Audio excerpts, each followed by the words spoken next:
എൻ്റെ റോസാ ചെടി ഉണ്ടോ 3 പൂക്കളായിട്ട് നിൽക്കുന്നത്. ഒരു ദിവസം അകളിയിൽ എന്തൊക്കെ ആവശ്യത്തിന് വേണ്ടി പോയപ്പോൾ ഉണ്ടല്ലോ, നമ്മുടെ ഈ ചെടി റോഡ് സൈഡിലത്തെ ഒരു നഴ്സറിയിൽ നിൽക്കുന്നു കേട്ടോ.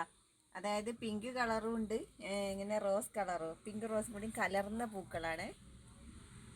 ഈ പൂവിന് നല്ല മണമുണ്ട് കേട്ടോ. ഇത് നമ്മൾ വാങ്ങുമ്പോൾ ഉണ്ടായിരുന്ന പൂവാണ് ഇത്. പിന്നെ വിരിഞ്ഞതാണ് ഇത്. പക്ഷെ ഇതാണ് അപ്പോൾ ആദ്യം കേട് വന്നത്.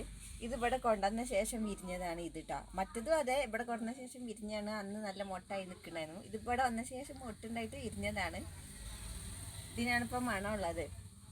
ഇത്തരം പൂക്കൾക്ക് സാധാരണ മണം ഉണ്ടാവാറില്ലല്ലോ. ഇതിന് മാത്രം ചെറിയൊരു ഇളം മണം കേട്ടോ, ചെറുതായിട്ടുള്ളൊരു മണം. ഇതിനൊന്നും മണമില്ല. ഇനി മൊട്ടൊക്കെ വിരിയാനായിട്ട് നിൽക്കുന്നുണ്ടായിരുന്നു, അതോടെ പോയി. ഒരു മൊട്ട് വിരിയാൻ നിൽക്കണു. പിന്നെ കൂമ്പ് വന്നിട്ടുണ്ട്. മൊട്ടില്ലല്ലേ, അത് വിരിഞ്ഞതാണ് ഇത്. ഞാൻ വിചാരിച്ചു മൊട്ടാണ് ഇതെന്ന്. മൊട്ടില്ല. പിന്നെ പുതിയ ഈ ഇങ്ങനെ നാമ്പോ കൂമ്പോ അങ്ങനെയൊക്കെ പറയില്ലേ, അത് വരുന്നുണ്ട്. അതാണ് എൻ്റെ കുഞ്ഞ് റോസാ ചെടി.